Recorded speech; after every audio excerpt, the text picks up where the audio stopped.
Para expressar a nossa gratidão a Dom Washington Cruz, que agora é administrador apostólico de nossa arquidiocese e que dedicou sua vida ao governo pastoral de Goiânia por muitos anos, nós preparamos um documentário especial. Nesse primeiro momento, nós vamos conhecer a história de vida de nosso agora arcebispo emérito e administrador apostólico e ver como foi a chegada dele em Goiânia e as expectativas já naquele tempo para a nova missão.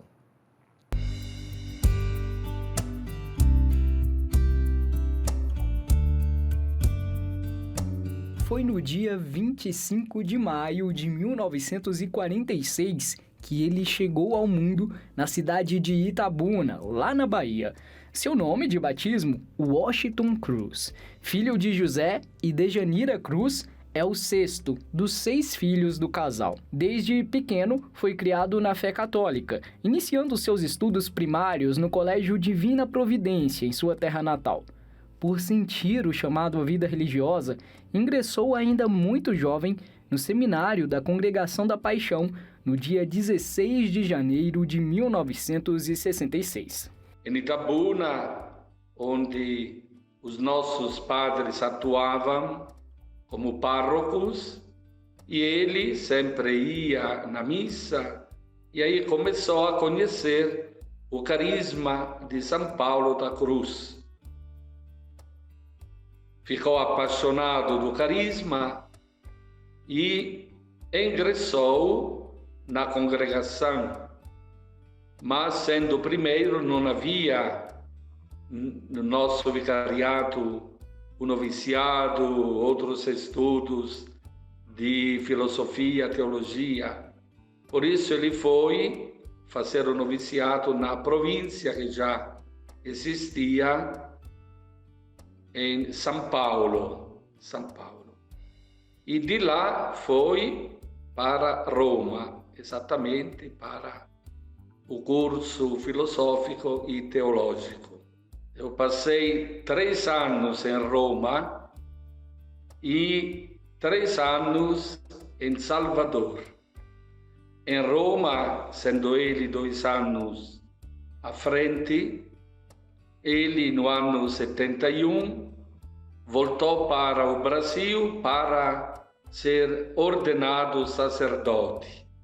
Ele foi ordenado sacerdote em Itabuna, no 1971, no mês de julho. Depois da ordenação sacerdotal, portanto, eu não estava presente na ordenação de Dom Washington.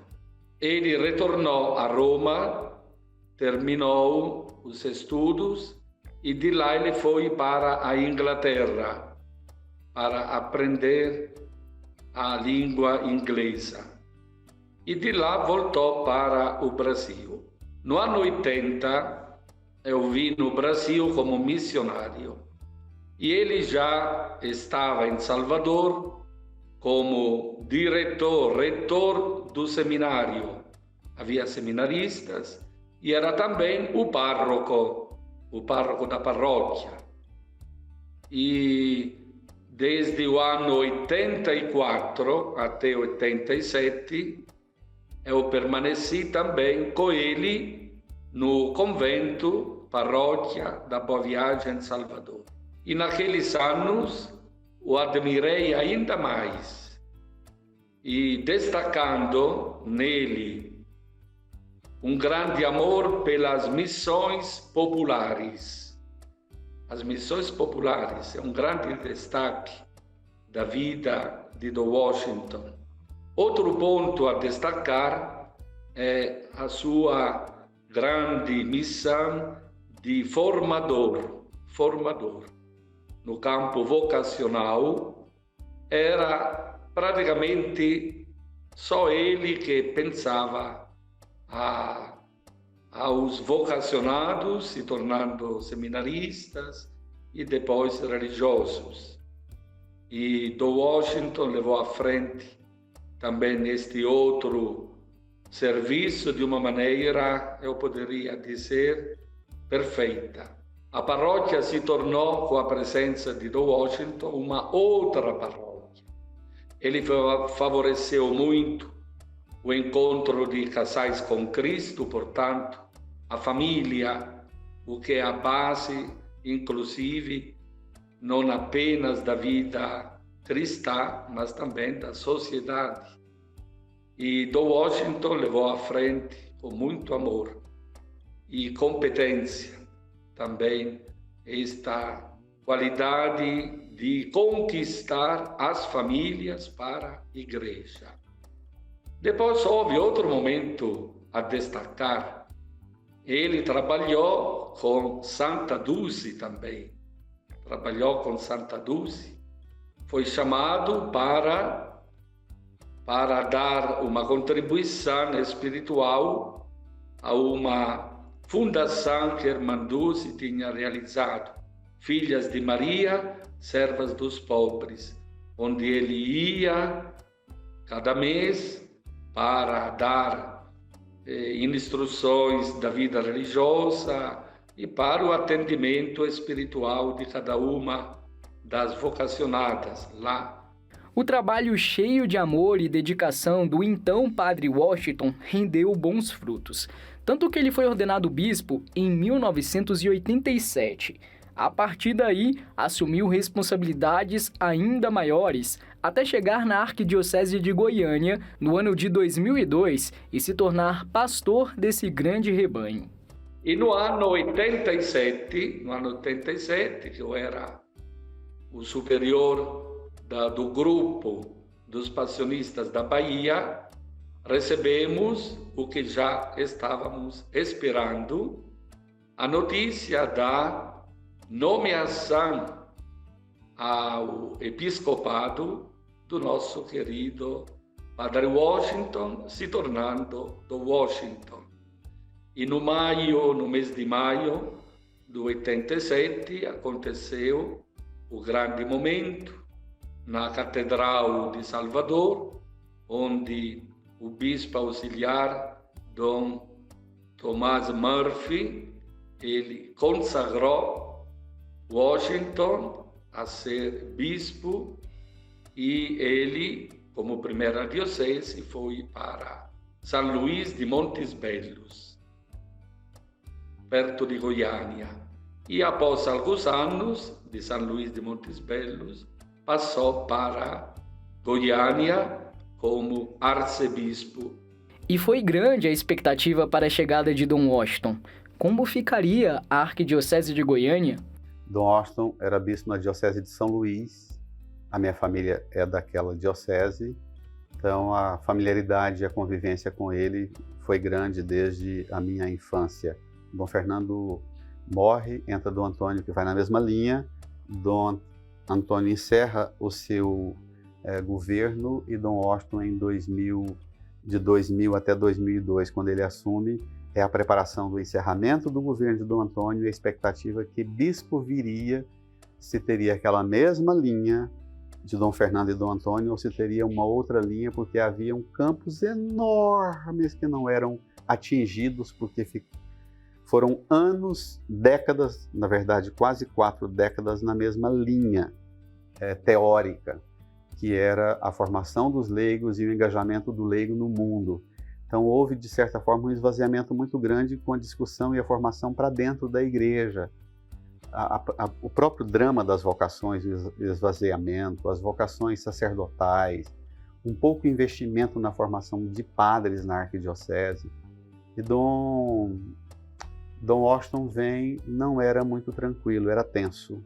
Haviam elementos ideológicos muito, mas muito engessados e se imaginava que engessaria o bispo que chegasse naquela mesma linha.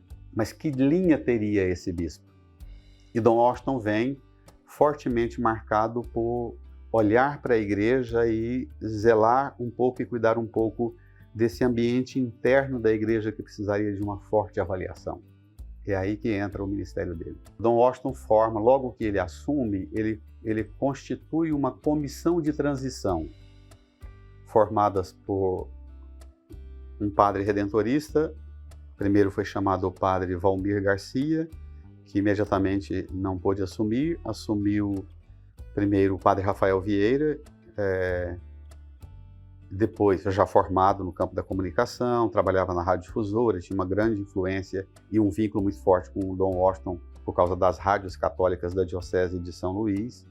Então, o padre Rafael Vieira, eu, padre Antônio, o padre Rafael Vieira no campo da comunicação, eu, padre Antônio, na área das pastorais, e o Monsenhor João Deiber, um missionário norte-americano, que era o ecônomo e tinha um papel mais administrativo, de patrimônio e de gestão patrimonial da Diocese. Então, nós três formamos a comissão de transição, que seria, entre aquela estrutura que Dom Antônio deixou e os desafios que precisavam ser assumidos a partir da chegada de Dom Washington. Foram 3 anos e meio de longas conversas e escuta e de avaliação entre o organograma que se tinha na parede, as pastas que tinham dentro dos armários da cúria, das pastorais e movimentos que atuavam, o mapa espalhado no chão e a pergunta: o que esse organograma e essas pastas dentro do armário incidem de verdade na realidade no chão desse território da Arquidiocese? Foi uma avaliação bem delicada. Nós fizemos no mínimo 3 reuniões com cada pastoral e cada movimento, pegando aquilo que estava nos armários, os relatórios, apontando a atuação daquelas pastorais e movimentos no chão da Arquidiocese.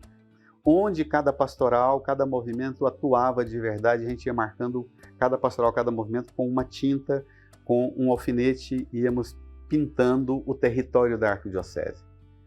No final desses 3 anos e meio, nós avaliamos que entre o organograma, o armário e o chão tinha um descompasso. Então precisaria diminuir a distância que existia entre a cúria e a realidade de cada território.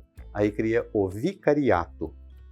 Divide o território da Arquidiocese em 7 vicariatos territoriais, 3 ambientais. E a partir daí, o ambiente da educação e cultura, o ambiente da saúde e o ambiente da comunicação.